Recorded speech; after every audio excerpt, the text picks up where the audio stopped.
Hello student, I am Professor Anshu Mishra. I have come here to discuss the topic of consignment. Consignment क्या होता है? First you know how consignment come to in existence. Every businessman want to expand his business or earn more and more profit. For earning more profit or maximization of profit, it is not possible to open his branches at various places because it is very costly. So he appoint an agent and he supply his goods to that agent for sale. In consignment, one person is a consignor and the second person is consignee. Then what is the meaning of consignor? The principal or the owner of consigned goods is called consignor. Consignor है जो business का honour है, जो main principal है यहाँ पर.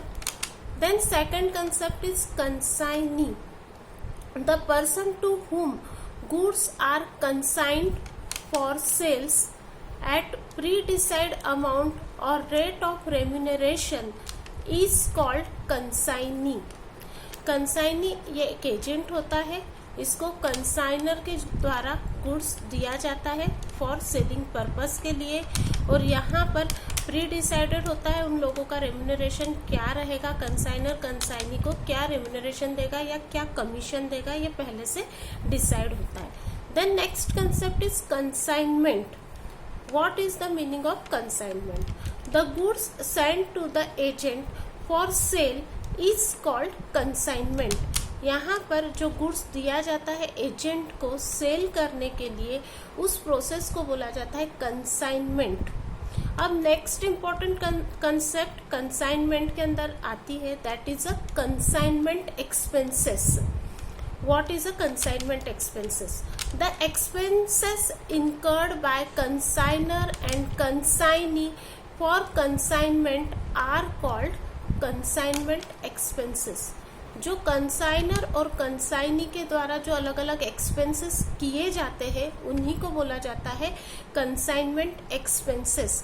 Consignor consignee को goods supply करता है, उस समय उसे जो भी एक्सपेंसेस करने पड़ते हैं, और जब कंसाइनी सेलिंग पर्पस से या कंसाइनर से जो गुड्स मिल रहा है वो रिसीव करने के लिए जो भी एक्सपेंसेस करता है वो होगा कंसाइनमेंट एक्सपेंसेस. उसके बाद जो नेक्स्ट कंसेप्ट आती है कंसाइनमेंट के अंदर, that is a goods sent on consignment. Goods sent on consignment, that means here the goods dispatch to the agent for sale are called goods sent on consignment. यहाँ पर जो consignee है उसे consignor goods देता है selling के purpose से, उसी को बोला जाता है goods sent on consignment. Then next terminology in consignment is consignment transaction. ये क्या होता है? तो जो कंसाइनी और कंसाइनर दोनों के बीच जो ट्रांजैक्शन होते हैं उसी को बोला जाता है consignment transaction. The transaction between consignor and consignee for consignment is called consignment transaction. Then next concept come in consignment, that is a remuneration और कमीशन. ये रेम्यूनरेशन और कमीशन कंसाइनी के लिए होता है. तो what is the remuneration or commission for consignee? Here says consignee provided services to the consignor. For this, consignor gave compensation or consideration to the consignee, that is called remuneration or commission of consignee. Consignor जो services provide करता है, consignee जो services provide करता है consignor को, उसके बदले में कंसाइनी को जो रेम्यूनरेशन दिया जाता है वही होता है रेम्यूनरेशन और कमीशन ऑफ कंसाइनी। अब उसके बाद next concept here consignment stock. What is the meaning of consignment stock? Some goods remain unsold with consignee at the end of the accounting period are called consignment stock। Accounting जब and होता है, accounting period का जब and होता है, तब consignee के पास कुछ गुड्स सेल अनसोल्ड होते हैं, उसी को बोला जाता है कंसाइनमेंट स्टॉक। ये एक स्टॉक है, जैसे हम हमारे प्राइवेट बिजनेस में भी ओपनिंग स्टॉक होता है, क्लोजिंग स्टॉक होता है। क्लोजिंग स्टॉक जो होता है एंड में हम कैलकुलेट करते हैं, जो भी माल बचा हुआ होता है उसे क्लोजिंग स्टॉक बोला जाता है। यहाँ पर भी जो गुड्स अनसोल्ड होता है उसे बोला जाता है consignment stock. Then next concept is consignment account. Consignment account अब कौन बनाता है? यहाँ पर एक बनता है कंसाइनमेंट अकाउंट। अब कंसाइनमेंट अकाउंट कौन बनाता है? तो कंसाइनमेंट अकाउंट बनाता है कंसाइनर। कंसाइनमेंट अकाउंट क्यों बनाया जाता है? तो this account is prepared by consignor at the end of the accounting period to determine profit और लॉस ऑन कंसाइनमेंट। कंसाइनमेंट में जो भी प्रॉफिट और लॉस हो रहा है उसे फाइंड आउट करने के लिए कंसाइनमेंट अकाउंट बनाया जाता है। Then next concept of consignment is work. यहाँ पर हमारी सारी प्रोसेस कंप्लीट होती है अकॉर्डिंग टू कंसाइनमेंट। जो भी इम्पोर्टेंट टर्म्स है वो यहाँ पर कंप्लीट होती है। देन हम बात करेंगे कि कंसाइनमेंट की क्या क्या कैरेक्टरिस्टिक्स है। The first characteristics of consignment is work as per instructions. Here the consignee has to work as per the instruction of consigner।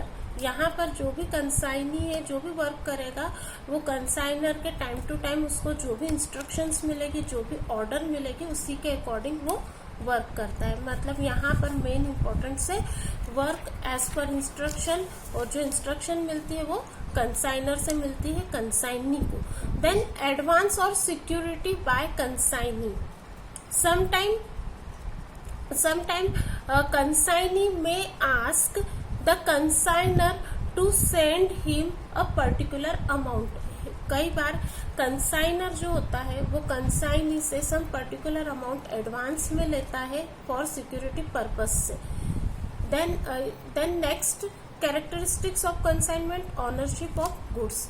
यहाँ पर जो गुड्स की जो ऑनरशिप है वो कंसाइनर की होती है, because consignee is not a buyer of that goods, he only take goods from consignor for selling purpose, so main owner of the goods is consignor.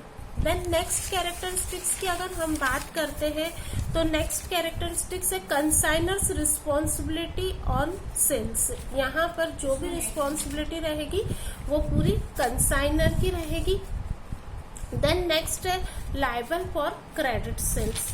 Credit sale के लिए भी कंसाइनर ही liable है।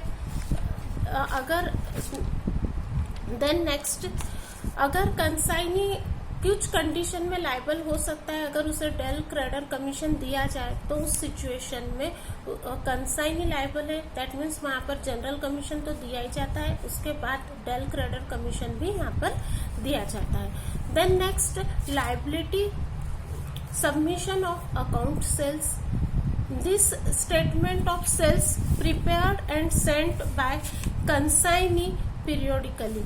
ये जो स्टेटमेंट है ये consignee बनाता है और टाइम टाइम पर वो कंसाइनर को भेजता है कि जिससे उसको पता चले कि एक्सपेंसेस क्या हुए हैं, यहाँ पर उसका कमीशन क्या है, और जो भी स्टेटस है वो उसे पता चले। इसीलिए कंसाइनी ये लायबल है सबमिशन ऑफ अकाउंट सेल्स के बारे में पूरी इंफॉर्मेशन कंसाइनर को देने के लिए।